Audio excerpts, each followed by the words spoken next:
Și ăsta era Părintele Sofronie. Acum, când prezinți pe un om așa, sau viața de lângă el în câteva cuvinte, bineînțeles că prezinți o esență, un rezumat al unei vieți întregi, dar când trăiești cu el, cu așa un om, e așa de simplu, nici nu observi lucrurile astea. Trec, dacă n-ai o oarecare trezie duhovnicească, nu observi nimic. Ca prostul, poți să intri în boș și să ieși vacă după 50 de ani. Și un fost ucenic, avem primul lui ucenic, la Muntele Athos, care venea și ne vizita la Paira și Madrid în Mitilini, în Grecia, insula Mitilini. Venea, la un moment dat venea fiecare an și într-o zi ne zicea: măi, proștilor, ăsta este un sfânt, voi nu înțelegeți. Ăsta vă aruncă praf în ochi ca să nu vedeți. Dar mi-a venit un gând, nu ne aruncă niciun praf în ochi. Este cine este și trăiește așa cum este și prin asta ne învață cum se trăiește cum sunt. Că până să-L cunosc pe Părintele Sofronie. Eu credeam că un sfânt este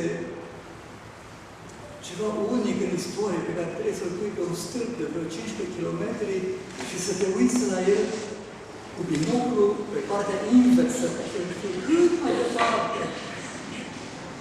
Părintele Sofronie mi-a arătat, zice, vrei să vezi un sfânt? Acum parafrazez așa mai multe lucruri ale Părintele Sofronie. Nu cuvintele lui, dar totuși cred că nu îl desmint. Vrei să vezi un sfânt? Uite-te în oglinda. Crezi că nu este sfânt? Ce vezi acum în oglindă? Da, nu este. E un sfânt în facere. Și cum sunt sfinții? Păi nu. Acum știm cum sunt sfinții. Și mai ales după moartea lui, și în viața lui, mai ales către sfârșit, dar mai ales după moartea lui, a început să crească în ochii noștri figura lui și dintr-o dată. Așa că moarte, în sfârșit, hai să zicem așa.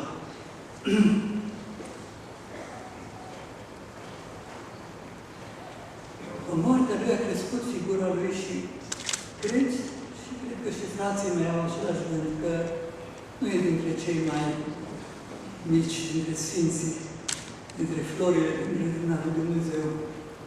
Dar ce știm noi? Le întrebam pe Părintele Sfânt, cum poți să știi valoarea lui, cum poți să evaluezi dacă e mic sau mare? Și zicea, e cu neputință.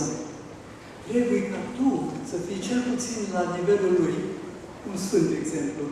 Trebuie să fii cel puțin la nivelul lui ca să înțelegi la ce nivel este el.